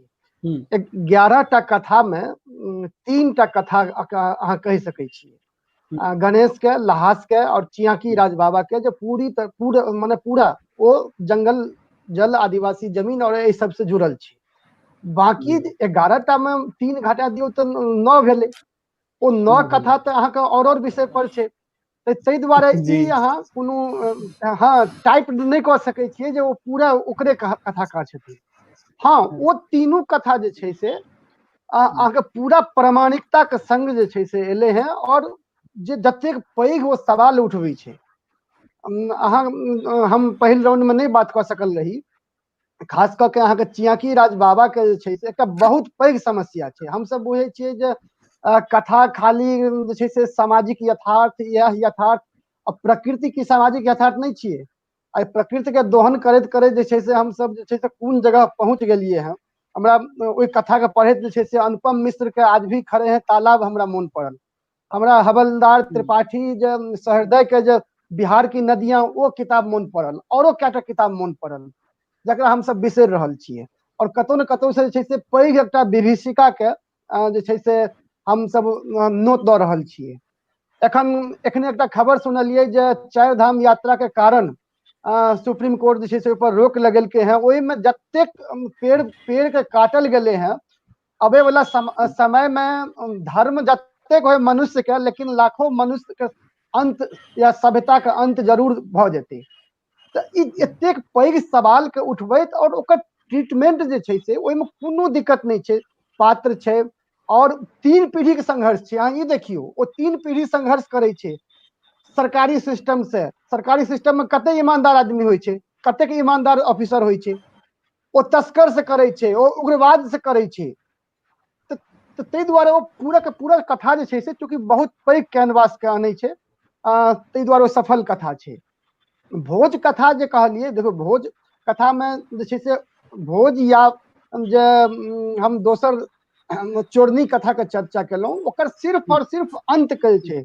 धीरेन्द्र जी से हम पूरा सहमत छी जे ओ पूरा पात्र मानवीय छै, कोनो दिक्कत नहीं छै, संघर्षशील छै, सब किछ छै। अगर वो कहानी ओतै अंत भ जाते जे भोरे देखलकै सब जे कोतवाल जे छै से चारू चोर के पकड़ लेलकै और जे छै से 3 टोलिया वाली अपन पति से मुंह जे छै से कनी नुका रहल छै, कहीं पता नहीं चल जाए जे हम ही बचा लेलिए, एहि इशारा के संग होते त कहानी जे छै से बहुत पैघ कैनवास पे रही।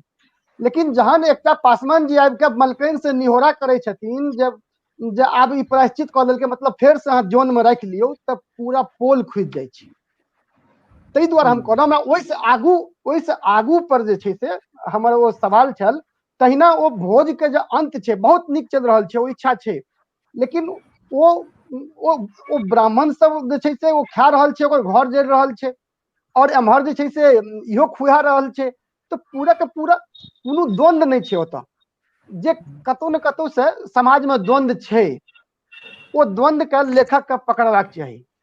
अब बाकी जे कहलिए अहाँ और कोन कथा के बात कहने रहिए? जी हम चियाकीराज बाबा भोज कहने रही, ओकर बाद शिखा वाला जे सुनै छै शिखा। हाँ सुनै छी शिखा। देखियो एकटा औपन्यासिक कथा छी, माने एकटा कह सकै छियै जे एकटा औपन्यासिक कथ्य के बहुत कम शब्द में और बहुत माने काव्यमय भाषा में छै से कवितामय भाषा में वो राखि देल गेले हैं। ओहि के लेल जे शिल्पक चयन छै वो एकदम अद्भुत छै। कहानी लिखे के लेल विशेष रूप से एहि दुआरे सुनै छै शिखा त कहलहुँ जे मैथिली में गीत में होइत रहलै है, चिट्ठी लिखैत जा रहलै है, चिट्ठी के माने चिट्ठी के शिल्प में गीत सब। हमरा लगे प्रायः ई चिट्ठी जकाँ कथा हमरा पहिल बेर भ सके और हमरा नहीं पढ़ल है, लेकिन चिट्ठी के शिल्प में कथा लिखल ये हमरा कने नव जकाँ लागल, तें हम विशेष रूप से नहीं एहन बात नहीं छै। मैथिली के सर्वश्रेष्ठ अगर 2-4टा 5टा कथा में लेबै त 5 पत्र जे छै से चिट्ठिए रूप में छै हरिमोहन बाबू के। हाँ तो ताहि दुआरे एहन बात नहीं छै। ओना हम सब पढ़ै छियै जे कथा के जे छै से 20टा शैली होइ छै, डायरी शैली, पत्र शैली, वर्णनात्मक शैली, आत्मकथात्मक शैली, त रिपोर्टाजो के शैली भ सकै छै। ताहि दुआरे कहलहुँ जे हम ओहि पर जे छै से बहुत नहीं, लेकिन ई कथा जे छै सुनै छी शिखा, ई पूरा जे पत्र शैली में जो हुनकर कथा छै, हरिमोहन बाबू के कथा छै, ओहिसँ कमजोर कथा नहीं छै, कियाकि ओ ओतबी बात में बहुत किछु कह दै छै। और कहानी के सबसे पैघ बात होइ छै जे ओ अपन प्रभाव छोड़े छै कि नहीं।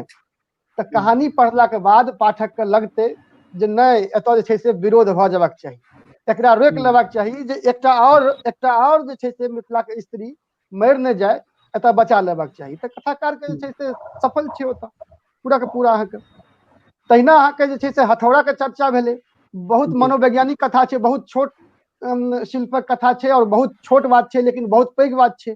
जैसे हम सब जे छै से अमूमन सब कियो जे छै से एहि चीज के गोलैसी छै, ओकरा हिंदी मैथिली में बहुत शब्द छै, एहिके लेल पर्यायवाची शब्द छै, और एहिसँ सब त्रस्त छी। तो ओहि चीज के छै से ओ बहुत नीक ढंग से ओ कथा अहाँके रखै छै।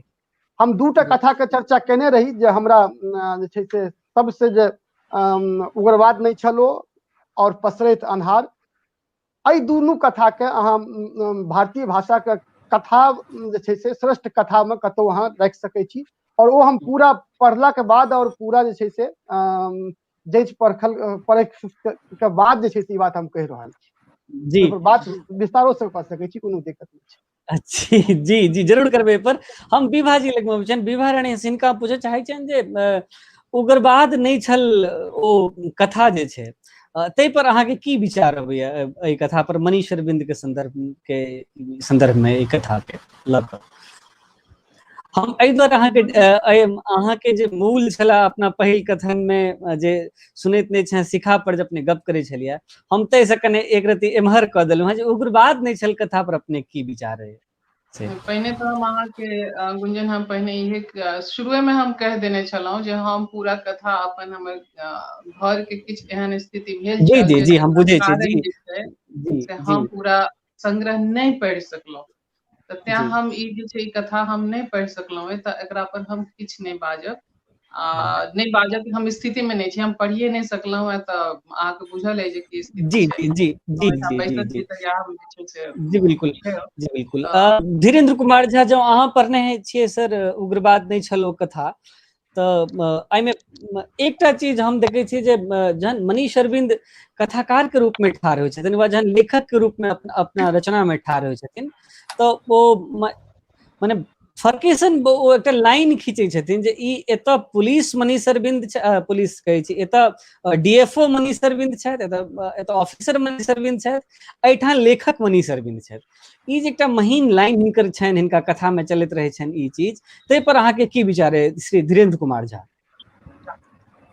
जहाँ तक अहाँ ई कथा के चर्चा केलहुँ हैं जे उग्रवाद नहीं छलो, तै में तऽ लेखक तो डायरेक्टली इन्वॉल्व नहीं छथि, ओहिमे बिल्कुल लेखक सफल भेला है ई कहऽ में, अपना के अलग राखऽ में, स्पष्ट देखा सकै छलखिन है एहिमे जे केना सरकारी तंत्रक चलते, दुरुपयोगक चलते एकटा इनोसेंट आदमी उग्रवादी भऽ जाइ छै।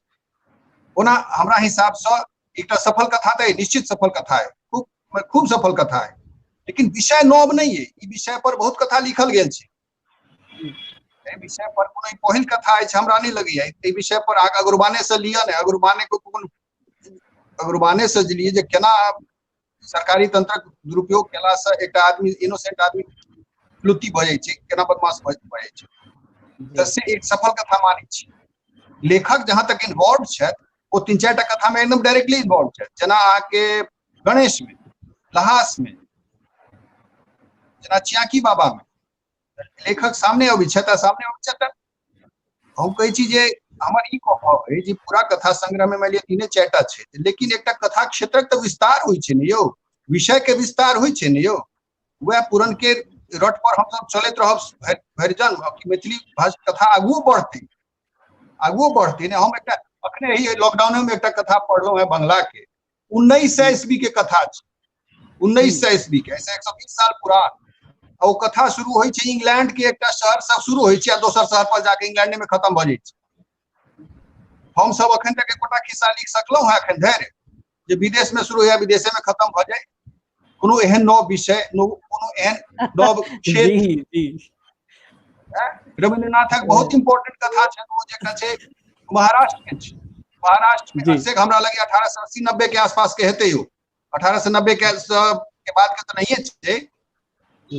महाराष्ट्र में सर्वे सेटलमेंट के एकर बाद सर्वे सेटलमेंट करल जाइ छै, जंगले पहाड़ गामे बौआइ छै, आ ओ जे छै से ओहि क्रम में जे छै जतऽ ठहरक मौका भेलै ओतऽ के कथा छै। महाराष्ट्र के बीच जंगल के गांव के बीच के कथा छै, कहाँ बंगाल कहाँ महाराष्ट्र, ई 1890 ईस्वी के गप कहै छै।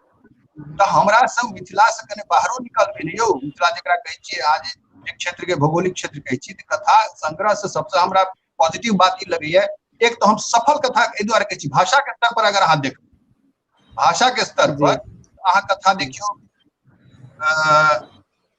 चोरनी, अहाँ कथा देखियौ भोज, एकदम सशक्त माजल कथा, तहिना उग्रवाद नहीं छलो, एतेक सुंदर ओकर भाषा छै, एक बेर अहाँ उठाब दर्द कर। और बाकी सब में ई हमरा पॉजिटिव नोट पर हम देख रहल छी कथा संग्रह, पूरा कथा संग्रह के। ओकरा दूटा अंतिम दूटा जे छै ओ तऽ लघु कथा के रूप में हम मानै छी, ओकरा कथा नहीं कहियो, लघु कथा कहियो, लेकिन ओहो छै एकटा व्यंग छै, बढ़िया छै, आधुनिक व्यवस्था पर अखन के व्यवस्था हमर सरकारी सिस्टम में बढ़िया व्यंग छै। अदरवाइज जे वह हम कहलहुँ जे गणेश जेना कथा छै, गणेश कथा के बहुत चर्चा जी भऽ रहल अहाँ है। के गणेश कथा वक्तव्य में एक चीज बहुत मने नोट करे भावेला ते पर हम स्माइल लिखने चले ना श्रीधरम के फेस पर जे कोनो कथा विदेशे में शुरू होकर विदेशे में खत्म भ जाए एहन मैथिली में नहीं ले। तो सर श्रीधरम भाई हम पूछा चाहब एहन कथा कोनो नजर में अबै है जे जे नव शिल्प के बात करे छथिन धीरेन्द्र कुमार झा या जे शिल्प के लाभा चाहि रहलखिन धीरेन्द्र कुमार झा से अहाँ के कोनो एखन नजर पड़ैया मैथिली में? ककरा से पूछ रहल छियन? अहीं से पूछ रहल छी, श्रीधरम से अच्छा पूछ अच्छा, रहल हाँ छी। हाँ हाँ हाँ नहीं हमरा तो से जे छै से नजर नहीं पड़ल है। हाँ हम एकटा बात जे छै से इहे कथा के संदर्भ में बात चल रही है तो हम जोड़ऽ चाहब। उग्रवाद नहीं छलो।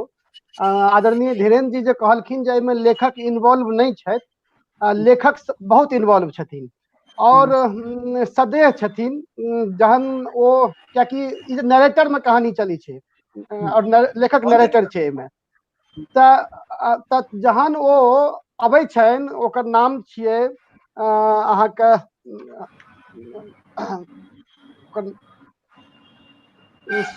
सुखिया के जहन पकड़ल जाइ छै तऽ ओकर जे दोसर जे दोस्त छै ओ जहन अबै छनि कहै लए जे कनि अहाँ बचा लियौ, कियाकि ओकरा आशा सिर्फ और सिर्फ वह अधिकारी से छै जकरा लेल ओ रक्षा कर रहल छै जंगल के। लेकिन ओहि अधिकारी से सुखिया के और ओकर जे मित्र छै तकरा कोनो सहायता नहीं भेटै छै। और ओतऽ ओ लेखक लिखै छथिन जे कियाकि ओ कहै छै जे अहाँ एसपी साहब के फोन कऽ दियौ, एसपी साहब के फोन कऽ दियौ तऽ ओ सोचै छै जे फोन तऽ कऽ देबै लेकिन पता चले 4टा लफड़ा में हमही फंसब। तऽ एकरा हम निगेटिव नहीं मानै छियनि, एहिके लेल हम मनीष जी के साधुवाद दै छियनि जे ओ अपनो नहीं बख्शलखिन हैं।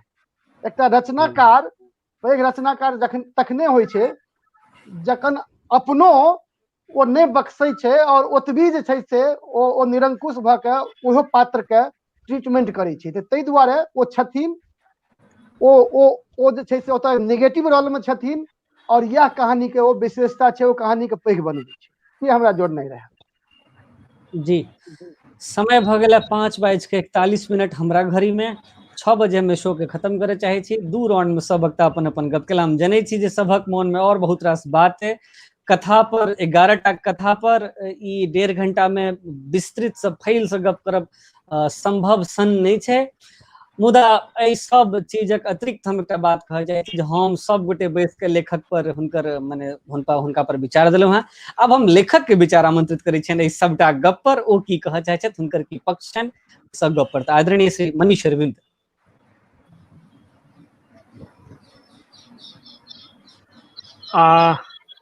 पैनल के सब सदस्य के और गुंजन के और जतेक श्रोता दर्शक बंधु छथि सब लोगन के फिर से एक बेर हम नमस्कार करै छियनि, प्रणाम करै छियनि। जे हमरा सँ आयु में छोट छथि हुनका लेल शुभकामना, शुभाशीष। सबसे पहिने तऽ ई कहि दी जे हमरा एहि बात के खुशी अछि जे एहि रचना पर पिछला 1 घंटा से जे छै से कम से कम 4 गोटे 5 गोटे चर्चा कऽ रहल छथि। हमरा लेल सएह महत्वपूर्ण अछि, ठीक छै। क्या तऽ जखन ई किताब छपल छलै ने तऽ हमरा लागल जे किताब के जे छै से अपडेट देल गेलैए, केओ पढ़बे नहि केलकै या की केलकै। किछु पाठक सब हमरा जे छै से फोन कऽ कऽ व्यक्तिगत रूप से कहैत रहै छथि जे अहाँके ई नीक लागल, ई नीक लागल। से पाठकीय प्रतिक्रिया एकटा जे छै होइ छै जे एकटा कोनो रचना एलै तऽ ओकरा अहाँ जे छै से लेलिए, ओकरा देखलिए, ओकर नीक बेजाय गप केलिए, ओकर जे छै से जेना आइ एखन चर्चा केलिए, नीको भेलै बेजायो भेलै, ओहिमे कोनो बात नहि छै। जकरा जे नीक लगलै से कहलनि, जिनका जे लगलनि जे ई कमी छै त्रुटि छै तऽ ठीक छै। लेखक लेखको सुनि रहल छथि, आगू से ओकरा ध्यान रखता चाहे नहीं रखता। हो सके बहुत लोग जे छै से बहुत स्टिफ लाइंड होइ छथि, ओ जे छै से कहलखिन ठीक छै अहाँके नहीं नीक लगैए तऽ नहीं नीक लगैए हमरा, या हम अहिना लिखब, ठीक छै, भऽ सकैए, ओहि लेल कोनो बात नहीं। लेकिन हाँ, कोनो रचना जे अबै छै, कोनो नव क्षेत्र के बात अबै छै तऽ ओकरा अहाँके एकरा अहाँके जे छै से अथी करऽ के चाही, मतलब ओकर जे छै से नोटिस लेबाक चाही। से नोटिस हमरा लगैए एहि किताबक जे छै से आइ पहिल बेर नवारंभ के फोरम पर ई जे छै से लेल जा रहलैए। और हमरा से नीक लागल जे लोक सबके कम से कम 4 गोटे जे छथि और 4 शहर के लोक छथि, तऽ ओ 4 कोण के छथि, 4 अलग अलग व्यवसाय के छथि, तऽ और से चारू अपनो लेखक छथि, ओ गंभीर लेखक छथि चारू। तऽ ओहि हिसाब से हमरा एक संतोष देलक है जे अहाँ सबके लगैए जे हाँ ई रचना छै कोनो कमजोर छै कि कोनो नीक छै से मजबूत छै से अलग बात भऽ सकैए। हम अपना दिससँ ई कहऽ चाहै छी जे रचना छै ओ वास्तवमे या तऽ हम स्वयं हमरा संगे घटित भेल या हमरा सोझा घटित भेल।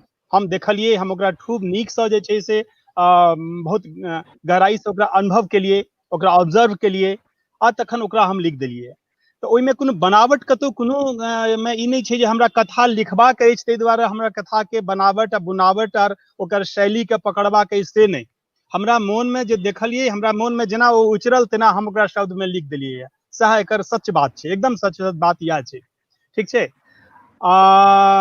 मानवीय जे बात होइ छै, जे मनुष्य चाहे वो बिहार के होय कि झारखंड के होय आ कि कैलिफोर्निया के होय, मनुष्य जे छै, मनुष्यता जे छै, ओ जे संवेदनशीलता छै मनुष्यता के संगे, मनुष्य के संगे जे संवेदनशीलता छै, हम ओकरे पकड़ऽ के कोशिश करै छी। और हमरा संगे दिक्कत ई जे हम कोनो वाद विशेष में हम पड़ऽ नहीं चाहे छी, झगड़ा में, वो हमरा बुझेबे नहीं करैया। एकटा लेखक के रूप में, एकटा रचनाकार के रूप में, चाहे कविता लिखै छी, चाहे कवि कथा लिखै छी, कि उपन्यास संस्मरण की उपन्यास जेकरा जे कहिए, से हमरा ओहिमे कोनो वाद से हमरा लगैया कि ओहिसँ बहुत बेसी कुछ साहित्य के कल्याण नहीं होय वाला छै। साहित्य के कल्याण होय वाला छै जे मानवता के बात जब साहित्य करते तखने ओ समाजक दर्पण भऽ सकैया। माने सच्चाई में सच बात जे छै से छै मानवता कतऽ कतऽ छै, एखनो एतेक दिक्कत छै, एतेक त्रस्त छै लोग, तैयो जे छै यदि मानवता के कोनो कोनो बिंदु, कोनो कोनो तंतु जे छै से मानवता वाला जे अहाँके देखार दैया, ओकरा यदि अहाँ लिख दै छियै, ओकरा ओहि दर्पण में भरि दै छियै जे बाकी लोग सेहो देखौ, तऽ हमरा लगैया वएह जे छै साहित्यक जे छै से काज छै।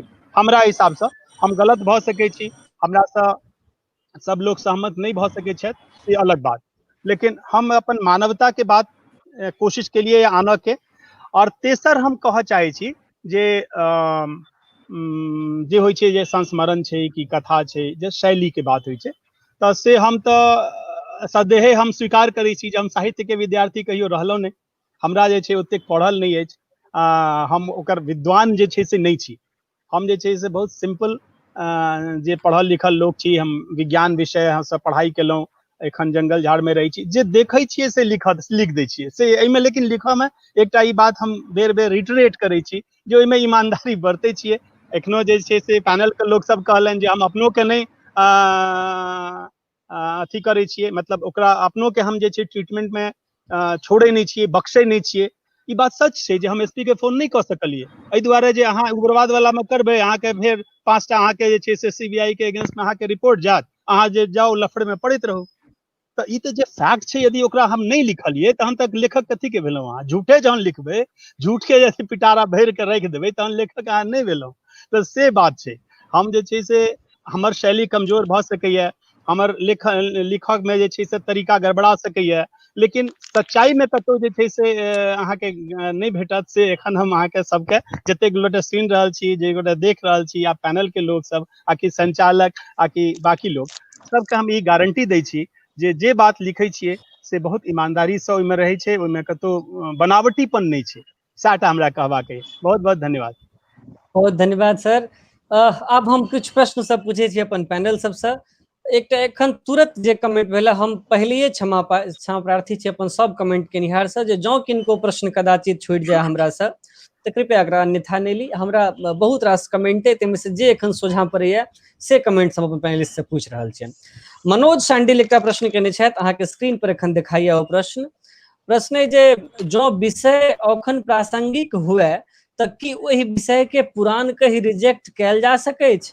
जँ पुरान विषय के वर्तमानक संदर्भ आ नव ट्रीटमेंटक संग आनल जाय तऽ की हर्ज? एहि पर हमरा लगे जी कोनो हर्ज नहीं। जी जी जी श्रीधर जी कोनो हर्ज नहीं। अब वो तुलसीदास तऽ कहलखिन रामायण सतकोटि अपारा, तकर बादो जे छै से साकेत से लऽ के और एखनो लिखल जा रहल छै। ओतऽ से शुरू करू कि भूख पर नहीं लिखल जबाक चाही, बेरोजगारी पर नहीं लिखल जबाक चाही, भ्रष्टाचार पर नहीं लिखल जबाक चाही। हम तऽ कहै छी सौतन सनक विषय पर सावन कुमार आधा दर्जन फिल्म बना देलकै सीरीज में, जी आ खूब चललै। ताहि दुआरे जे छै से विषय तऽ कोनो पुरान नहीं होइ छै, लेकिन ओकर ट्रीटमेंट में जे छै से समकालीनता के भेनाइ बहुत जरूरी छै। तुलसीदास के रामायण, वाल्मीकि के रामायण और साकेत के ट्रीटमेंट में वो कालखंड बजै छै। तो जाहिर छै जे ओहि विषय के जे लिखल जा सकै छै, ओकरा कहे के कनी हमरा तने शिल्प अलग हेबाक चाही, और ओकर ट्रीटमेंट में ओकर अगर समय सेहो बाजि रहल छै तो खूब लिखल जेबाक चाही, कोनो दिक्कत नहीं छै। जी श्री शुभेंदु शेखर जी ए प्रश्न पर अपने कहा चाहबे किछो? हमर जवाब सेम में है जो श्रीधरम भाई कहलत है। कोनो दिक्कत नहीं छै, विषय ठीक कहियो पुरान नहीं छै, अहाँ केहन ट्रीटमेंट दै छै तै पर आधारित छै, आ ओ कतेक समसामयिक छै तखन मने ओ करे छै। ट्रीटमेंट आ समसामयिकता के ध्यान रखैत एहन कोनो जरूरी नहीं छै जे हरदम अहाँ नव विषय अनबै।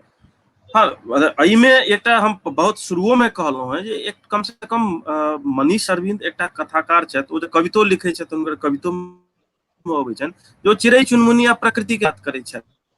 तऽ एहिमे हुनका जे छै से कखनो कोनो जे छै से हुनकर जे विषय के चुनाव छनि तकरा क्यों नहि नकारी रहल छै, वो हेबाको चाही।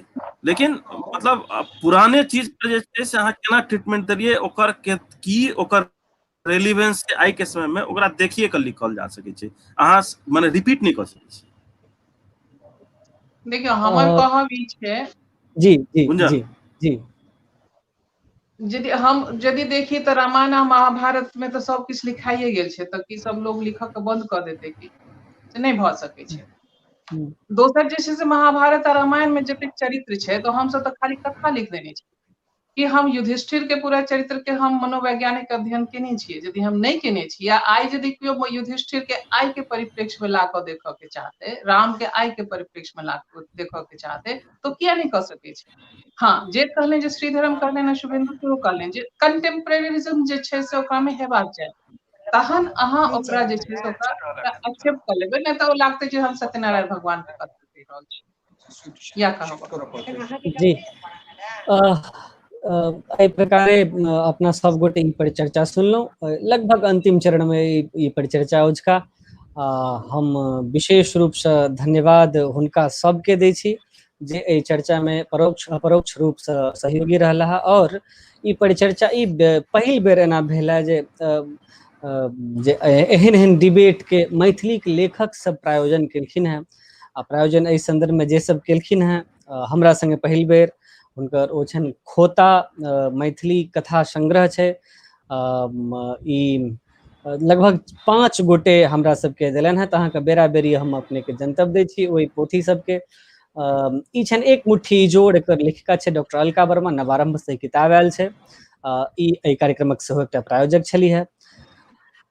खोता एकटा किताब है, परमेश्वर झा पहरी के छनि, इहो एहि कार्यक्रमक एकटा प्रायोजक छलाह। परफेक्ट क्राइम ई किताब एकटा जासूसी उपन्यास है, ई कार्यक्रमक प्रायोजक छलाह।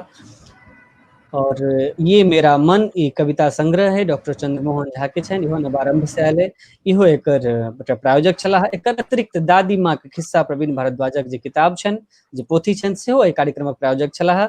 ई कुल प्रायोजक छै जे अपने लोकनि एखन स्क्रीन पर देख रहल छियै, से हमरा सभक कार्यक्रमक छथि। हम विशेष रूप से बहुत आभार ज्ञापित करै छियनि major Parmeshwar Jha Pahari, doctor Sunilanand Jha, doctor Alka Verma, Praveen Bhardwaj, doctor Chandramohan Jha के एहि कार्यक्रमक प्रायोजनक लेल। और तकर बाद हम अपन पैनलिस्ट सबके धन्यवाद दै छियनि जे विशेष कऽ हम पहले जेना हम शुरुओ केने छलहुँ विभा रानी जी से, आ एखनो कहै छी जे बहुत विषम परिस्थिति में रहितो एखन विभा रानी हमरा चूँकि हमरा कहने छलियै जे हम अहाँ कार्यक्रम में आयब, एखन हमरा संगे छथि। एखन हुनकर स्थिति आबऽ वाला नहि छलनि हैं से हम जनै छी, हम ताहि दुआरे हुनका विशेष रूप से धन्यवाद दै छियनि जे ओ मान रखलनि हमर और एलनि। श्रीधरम भैया, बहुत दिन से हम श्रीधरम भैया के निवेदन करै छलनि, आइ हमर निवेदन पूरा भेल, जो हमरा सभक संग छथि। धीरेन्द्र कुमार झा प्रायः पहिल बेर कोनो लाइव में एलाह, सेहो एकटा हमरा सब लेल माने हमरा लेल व्यक्तिगत रूप से नीक बात है। कथा लिखै छथि तऽ कथा के चर्चा छलै तऽ एलाह, बहुत नीक लागल। शुभेंदु शेखर हमर प्रिय कथाकार छथि, इहो हमरा लगैए जे पहिल कोनो लाइव में एलाह मैथिली में, संभवतः एहन तरह डिबेट में, तो उनको हम धन्यवाद ज्ञापित करै छियनि। जीवन में पहिल जी जी। और विशेष रूप से ई जतेक आहे माहे अपना लोकनि केलहुँ हैं, एकर जे केंद्र में छलाह मनीष अरविंद, कुमार मनीष अरविंद, तिनकर पोथी छियाकी राज बाबा मैथिली कथा संग्रह नवारंभ से आयल है। से एकटा बात अंत में हम कहऽ चाहै छी जे हम एकटा कमेंट देखने छलहुँ हेँ किछु गोटे के जे ई पोथी सब कतऽसँ भेटत, तऽ बंधुवर जतेक पोथी एकर के लेखक प्रायोजक छथि सेहो आ जे पोथी पर आइ परिचर्चा केंद्रित छलै सेहो अहाँके स्क्रीन पर एखन स्क्रॉल में चलि रहल है जे अपने सब पोथी नवारंभ से मंगा सकै छी। पेटीएम, गूगल पे, फोन पे जे किछु छै से अपने पर कऽ कऽ सबटा पोथी अपने ओतऽसँ लऽ सकै छियै। एहि नंबर पर नवारंभ के निदेशक अजीत आजाद से अपने के गप हैत, हुनका से गप कऽ कऽ अपने कोनो भी पोथी जे ओतऽसँ अवेलेबल छै लऽ सकै छी। हम पुनः अहाँ सब गोटे के धन्यवाद ज्ञापित करै छी आ अंत में अपन श्रोता सबके धन्यवाद ज्ञापित करै छियनि जे अपने लोकनि एतेक काल तक रहलिए, एक्टिवली रहलिए आ देखैत रहलिए, अपन कमेंट दैत रहलिए। कमेंट हमरा पूरा जखन हम पढ़ै छी तऽ जनरली हम देखै छी जे अपन मत रखै छियै, रखबाक चाही, बिल्कुल रखबाक चाही लेखक पर अपन मत। किछु लोग के बहुत एक्टिवली रखला है अपन मत एहि लेखक पर, मुदा प्रश्न पूछे के लेल तऽ जे प्रश्न रहते तकरे उत्तर देल जायत वा देबाक प्रयास कयल जायत। तऽ प्रश्न एकटा दूटा छलै से प्रश्न हम लेबाक प्रयास कयलक, अपने लोकनि देखलिए, अपने लोकनि संग पुरलिए तक लेल बहुत बहुत धन्यवाद। ओना अमूमन ई होइ छै जे प्रश्न वह पूछल जाइ छै जकर जवाब लोग के पता होइ छै। जी, कोरोना के समय छै, सब गोटे घर में रही, सब गोटे अपन अपन केयर करी, अपन परिवार के केयर करी, अपन ध्यान राखी और स्वस्थ रही ताकि फिर अगला बेर भेंट कर सकी अपना सब गोटे। ई कार्यक्रम सब रवि के 4:30 बजे नवारंभ के फेसबुक पेज पर और गुंजन श्री के यूट्यूब चैनल पर अपने के भेटत, लाइव भेटत। और अगला रवि छै 20 तारीख, तो अगला रवि 20 तारीख एकटा व्यक्तिगत कारणवश ई कार्यक्रम नहीं भ सकते। 27 तारीख के अपना सब पुनः भेंट करब एही समय पर।